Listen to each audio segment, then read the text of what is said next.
បាត់ខ្ញុំយល់ហើយអញ្ចឹងឯងគិតមើលចុះពេលឯងសម្រេចចិត្តបានច្បាស់ហើយ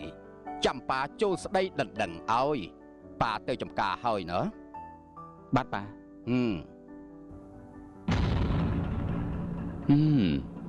តែប៉ុណ្ណេះអូនឆោវីនឹងខ្លាយទៅជារបស់បងហើយហេតុអីបានជាអ្នកមកអារាមចាស់ត្រុតត្រោមបែបនេះទៅវិញកូនដឹងទេទីនេះជាស្រុកកំណើតរបស់ប៉ាកូនហើយចែកដីនេះក៏ជាចែកដីរបស់ជីតាកូនដែរចែកដីនេះសាងសង់ជាយូរមកហើយឆ្នាំក្រោយនេះម៉ាក់គិតថានឹងជួសជុលឡើងវិញដើម្បីឲ្យស័ក្តិសមនឹងឋានៈឪពុកកូនសពថ្ងៃនេះ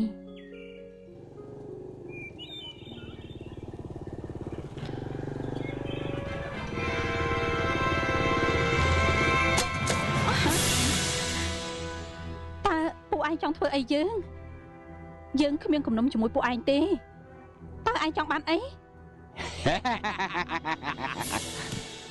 ចង់បានអីហ៎តើពួកឯងត្រូវការអីវិញគឺគីងគក់ចង់ភ្លក់សាច់កងានសួរនឹងណាចុះតាមភ្លាមឈប់សិនតាមដៃឈប់តាមដៃឈប់ភ្លាមជួយតែបងជួយខ្ញុំផងអើយឈប់ពួកឯងមិនអាចធ្វើអ្វីប្រេះផ្ដាស់បានទេពួកឯងបែកទៅឈប់ឯងចេះដឹងអីរឿងរបស់អញឆាប់ថយចេញទៅថាចេញខុសត្រូវអីនិយាយគ្នាបានណាឯងខ្លាំង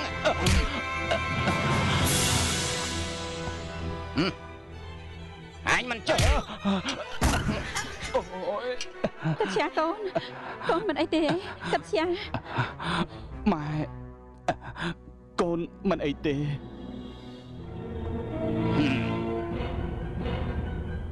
យ៉ាងម៉េចឯងខឹងតែចង់សាក់ជាមួយអញកាត់ជាមិនក៏កូនមិនតតដៃកូនបានសន្យាជាមួយម៉ែថាមិនប្រើកណ្ដាប់ដៃដោះស្រាយបញ្ហាទេកាត់ជាពេលនេះ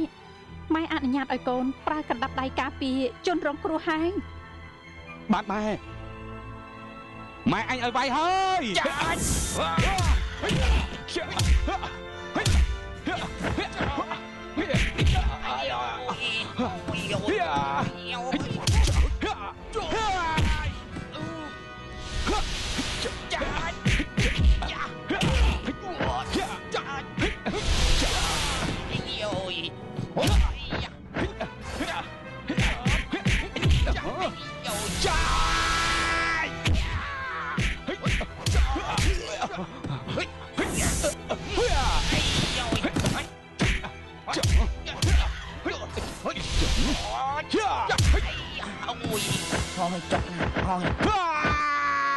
ហើយតើឯងនៅម៉ានេះ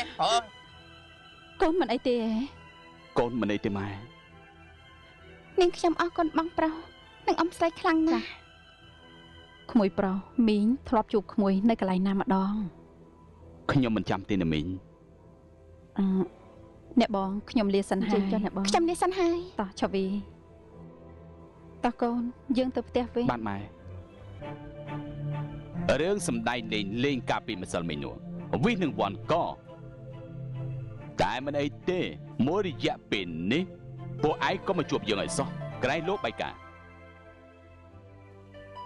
លុយមួយចំនួននេះពួកឯងយកទៅទិញថ្នាំព្យាបាលរបស់ទៅមិនអីទេថ្ងៃណាមួយយើងនឹងទូទាត់បញ្ជីនេះ4នាក់យ៉ាងម៉េចដែរត្រូវហើយតែប៉ុណ្ណា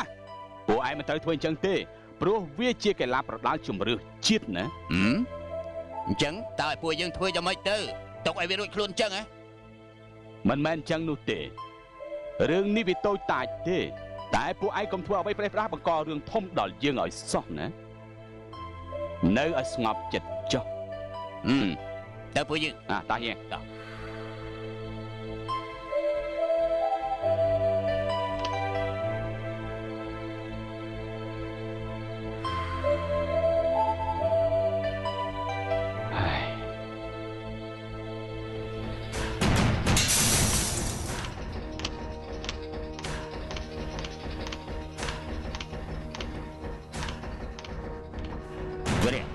លោកប៉ាសួរឯងតាមម្សិលមិញឯងបានធ្វើអីខ្លះកូនអ្វីដែលឯងបានធ្វើឯងគួរតែដឹងហើយគឺជាអំពើដកឆោតល្ងងមួយដែលគេរាល់គ្នាគិតមិនឃើញដូចឯងទេដើម្បីបាននារីម្នាក់មកណែបនិតរឿងអីឯងធ្វើអំពើថោកទាបយ៉ាងដូចនេះឯងប្រើខួរក្បាលគិតបន្តិចទៅមើលថារឿងអីបានជាឯងទៅសែបគប់ជាមួយនឹងពួកក្មេងបាត់ផ្សារទាំងនោះបាទលោកប៉ាតែខ្ញុំមានតែទេចាប់ពីថ្ងៃនេះតទៅត្រូវតែបញ្ឈប់រាល់ការតាក់ទងជាមួយនឹងពួកនោះហើយត្រូវខំប្រឹងធ្វើការមែនទែនបាទប៉ាបានហើយឯងចេញទៅប៉ាមានការជួបអាខ្មៅបន្តិចបាទប៉ា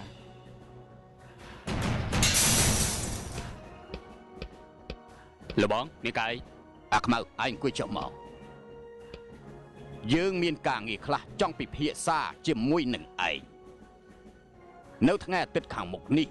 នឹងមានការប្រកួតប្រដាល់អន្តរជាតិហើយថៅកែភ្នាល់ប្រដាល់មកពីហុងកុងម៉ាកាវសៀងហៃបាងកកពួកគេទាំងនោះសិតតែមានជំនឿចិត្តទៅលើកីឡាករកម្ពុជាទាំងអស់ហើយនេះក៏ជាឱកាសមួយដែលយើងអាចយកឈ្នះលុយរាប់លានពីពួកថៅកែទាំងនោះដែរដូច្នេះយើងត្រូវធ្វើយ៉ាងណារារាំងទប់ស្កាត់កុំឲ្យកិច្ចការឡើងលើសៃវៀនបានឲ្យសោះនោះទើបយើងអាចមានសង្ឃឹមឈ្នះ 100%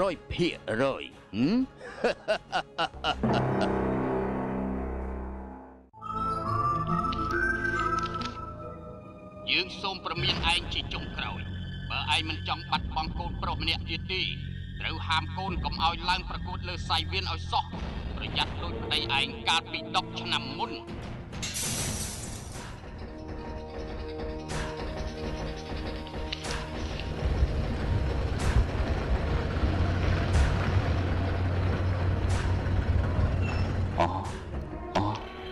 ជំរាបសួរលោកគ្រូជំរាបសួរលោកប្រធានសហព័ន្ធសូមជើញល្អណាស់សូមជើញតោះអញ្ជើញតោះយី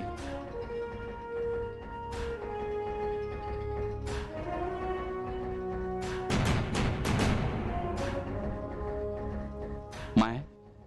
នេះគឺជាលោកគ្រូហើយនឹងលោកគ្រូតំណាងឲ្យសហព័ន្ធប្រដាល់ហើយនេះគឺជាលោកគ្រូជំនួយជំរាបសួរលោកបាទជំរាបសួរសូមចេញចូលក្នុងផ្ទះសូមជើញ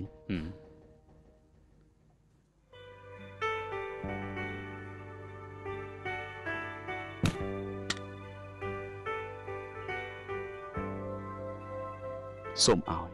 វិញ្ញាណក្ខន្ធពុកជួយបន្ទន់ចិត្តម៉ែឲ្យយល់ព្រមអនុញ្ញាតឲ្យកូនឡើងសៃវៀនប្រដាល់ដើម្បីស្ដារកិត្តិយសរបស់គ្រួសារយើងនិងកិត្តិយសជាតិផងឆោវីកូនពេលនេះគឺជាពេលចុងក្រោយហើយដែលកូនត្រូវធ្វើការសម្រេចចិត្តរៀបការជាមួយនឹងបងជាទូតមួយកូននៅអាមេរិកគេរងចាំចម្លើយកូនអស់រយៈពេល3ឆ្នាំហើយកូនគួរសប្បាយចិត្តទៅព្រោះអនាគតស្វាមីរបស់កូនគេរៀនចប់ថ្នាក់បរិញ្ញាបត្រហើយជាអ្នកមានទ្រព្យធនម្នាក់នៅសហរដ្ឋកូនដឹងទេសហរដ្ឋអាមេរិកគឺជាប្រទេសដ៏មហារុងរឿងដែលគេគ្រប់គ្នាតែងតែសុបិនចង់ទៅរស់នៅទីនោះចំណែកឯកូនស្រីម៉ាក់ជាអ្នកដែលមានសំណាងលើសគេអញ្ចឹងហើយកូនត្រូវធ្វើការសម្រេចចិត្តទៅដើម្បីឲ្យប៉ាម៉ាក់ឆ្លើយប្រាប់ទៅអ៊ំឯងឲ្យមកចាត់ចែងរៀបអាពាហ៍ពិពាហ៍នៅទីនេះកូនគឺជាកូនស្រីតែមួយគត់របស់ប៉ាកូនត្រូវតែបំពេញមុខឲ្យប៉ាម៉ាក់នៅពេលនេះដើម្បីកុំឲ្យគេរងចាំកូនយូរពេកបើគេរងចាំយូរឲ្យគេរកអ្នកផ្សេងទៅកូនសុំឆ្លើយថាមិនព្រមទេសុំប៉ាម៉ាក់អភ័យទោសឲ្យកូនផង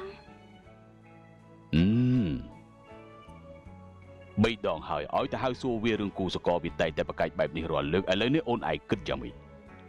មានតែប្រាប់ទៅលបងឲ្យរងចាំរយៈទៀតទៅឬចុះអូនមានតែតាមដានមើលកូនទេថាតើវាមានពាក់ព័ន្ធស្នេហាជាមួយអ្នកណាឬក៏អត់មួយរយៈនេះកូនឆូវីឃើញមានមិត្តភក្តិស្រីប្រុសច្រើនដែរតែមិនដឹង មានទំនាក់ទំនងស្នេហាឬអត់ទេចាំខ្ញុំសាកសួរគេមើល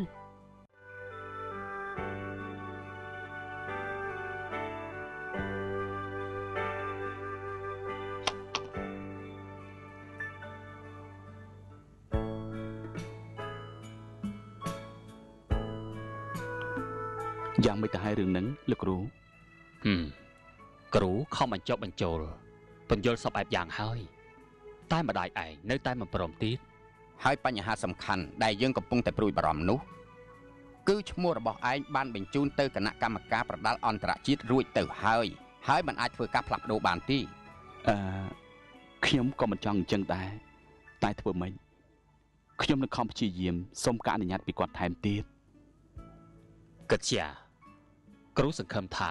នៅបានជួបឯងនៅលើសាយវៀនប្រដាល់ព្រោះមុខមាត់ជាតិយើងពឹងលើកណ្ដាប់ដៃឯងហើយគ្រូទៅហើយបាទលោកគ្រូសុំជេរគ្រូទៅហើយណាបាទសុំជេរណាជេរលីអញទៅចុះ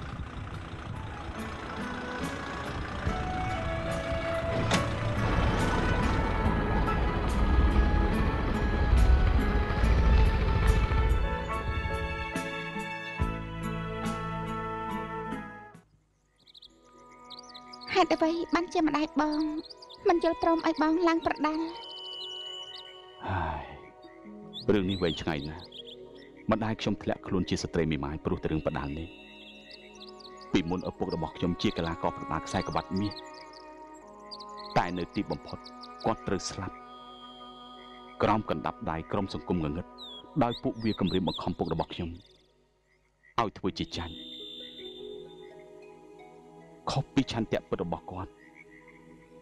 បើគាត់មិនធ្វើតាមពួកវាទេពួកវាគំរាមសម្រាប់ខ្ញុំហើយនឹងដៃរបស់ខ្ញុំតែដោយប្រយោជន៍និងកិត្តិយសជាតិទើបគាត់ស្លាប់ខ្លួនដូច្នេះហើយទើបម្ដាយរបស់ខ្ញុំខ្លាចកន្លងចាស់នេះធ្លាក់មកលើរូបរបស់ខ្ញុំឆោវីគិតទៅមើលតើរូបខ្ញុំនេះអាចរកការងារអ្វីបានធ្វើក្រៅពីបដាល់នោះក្រកំព្រាវេទនាដូចជារូបខ្ញុំនេះមានតែបដាល់ទេទើបមានមុខមាត់ក្នុងសង្គមដូចគេឯងខុសពីឆោវីដែលរស់នៅក្នុងត្រកូលខ្ពង់ខ្ពស់ថ្លៃថ្នូរគ្មានស្គាល់អ្វីថាលំបាកវេទនានោះទេបងយល់ច្រឡំហើយមនុស្សយើងគ្រប់រូបតែងតែមានសុខនិងទុក្ខរៀងៗខ្លួនមិនថាអ្នកមានឬក៏អ្នកក្រទេហើយចំណែករូបខ្ញុំកំពុងតែមានទុក្ខដោះស្រាយមិនតាន់ចាញ់ផងចុះឆោវីមានអ្វីទេចុះសម័យនេះជាសម័យអីហើយគឺជាសម័យកុំព្យូទ័រដែលមនុស្សគ្រប់រូបមានសិទ្ធិសេរីភាពគ្រប់គ្រាន់ក្នុងការជ្រើសរើសនៅអ្វីដែលខ្លួនពេញចិត្តចុះហេតុអ្វីបានជាប៉ាម៉ាក់របស់ខ្ញុំនៅតែប្រកាន់ទម្លាប់ចាស់កម្រិលដដែលទម្លាប់ចាស់កម្រិលអ្វីទេគឺនំមិនធំជាងនេះអញ្ចឹងឪពុកម្ដាយរបស់អ្នកនាងបង្ខំឲ្យអ្នកនាងរៀបការមែនទេចាស់ត្រូវហើយបើអញ្ចឹងអ្នកនាងគិតធ្វើយ៉ាងម៉េចទេបរិះដែលខ្ញុំមិនស្គាល់ចិត្តអ្វីបន្តិចនោះឲ្យខ្ញុំរៀបការមិនដេចនឹងកើតបងជួយគិតខ្ញុំទៅមើលបើតាមគំនិតរបស់ខ្ញុំកូនស្រីដែលល្អត្រូវតែធ្វើតាមឪពុកម្ដាយដំបូងអ្នកនាងមិនទាន់ស្គាល់ចិត្តគ្នាមែនប៉ុន្តែរស់នៅជាមួយគ្នាយូរទៅគង់តែបានស្គាល់ចិត្តគ្នាទេมันអាចទៅរួចទេព្រោះបរិះនោះខ្ញុំមិនបានស្រឡាញ់សោះអញ្ចឹងអ្នកនាងពេញចិត្តបរិះមួយណាទេរឿងនេះខ្ញុំមិនទាន់គិតទេអញ្ចឹងក៏ល្អដែរអ្នកនាងខំប្រឹងរៀនទៀតទៅខ្ញុំជឿថា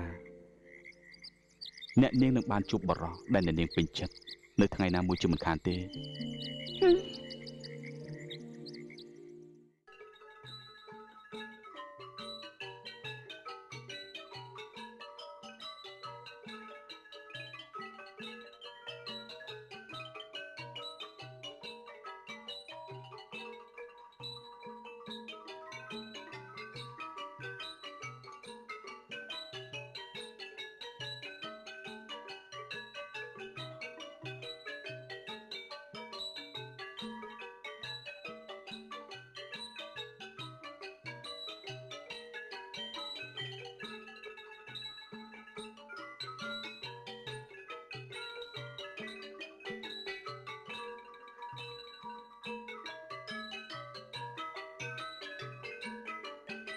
សូមព្រះអង្គ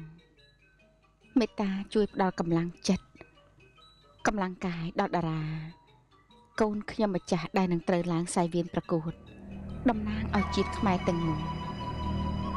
នៅថ្ងៃអាទិត្យនេះឲ្យបានឈ្នះ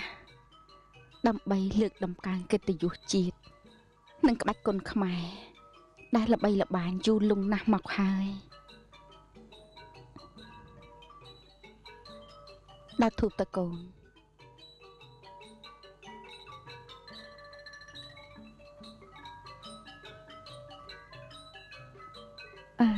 សំទោសអ្នកបង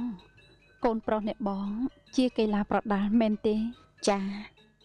ជំរាបសួរមីគឺកូនខ្ញុំម្នាក់នេះហើយដែលត្រូវឡើងប្រដាល់នៅថ្ងៃអាទិត្យនេះដូច្នេះហើយទើបខ្ញុំនាំកូនមកសុំពរជ័យពីព្រះអង្គតារាកូនខ្ញុំមិនមែនជាជើងឯកទេគេជាប់ចំណាត់ថ្នាក់លេខ3ចំណែកឯជើងឯកលេខ1នោះគឺឈ្មោះកិត្យាដែលមហាជនយើងទាំងអស់មានក្តីសង្ឃឹមលើតែកិត្យាម្នាក់គត់ដែលអាចដណ្ដើមជ័យជំនះជូនជាតិបានគួរឲ្យស្ដាយណាស់កិត្យាមិនបានចូលរួមប្រកួតទេដោយម្ដាយគេមិនបានអនុញ្ញាតខ្ញុំមិនដឹងថាម្ដាយគេនោះមានគំនិតយ៉ាងណាទេមានមុខយ៉ាងម៉េចបានជាមានចិត្តអាត្មានិយមយ៉ាងដូចនេះខ្ញុំចង់ជួបគេណាស់ដើម្បីបញ្យល់ប្រាប់គេថាកិត្តិយសនិងមុខមាត់ជាតិសង្ឃឹមលើយុវកីឡាករដោយកូនគេនិងកូនខ្ញុំអញ្ចឹងអ្នកជួយគិតទៅមើលតើខ្ញុំនិយាយនេះត្រូវទេតើមានម្ដាយឯណាដែលមិនស្រឡាញ់កូនពេលឃើញកូនខ្លួនបែកមុខបែកមាត់មានឈាមពេញខ្លួននោះតែដើម្បីជាតិដើម្បីប្រជារាស្ត្រខ្ញុំជាម្ដាយសុកចិត្តលួចសម្រក់ទឹកភ្នែកតែម្នាក់ឯងហើយខំលួចញញឹមដើម្បីផ្ដល់កម្លាំងចិត្តដល់កូនខ្ញុំជាស្ត្រី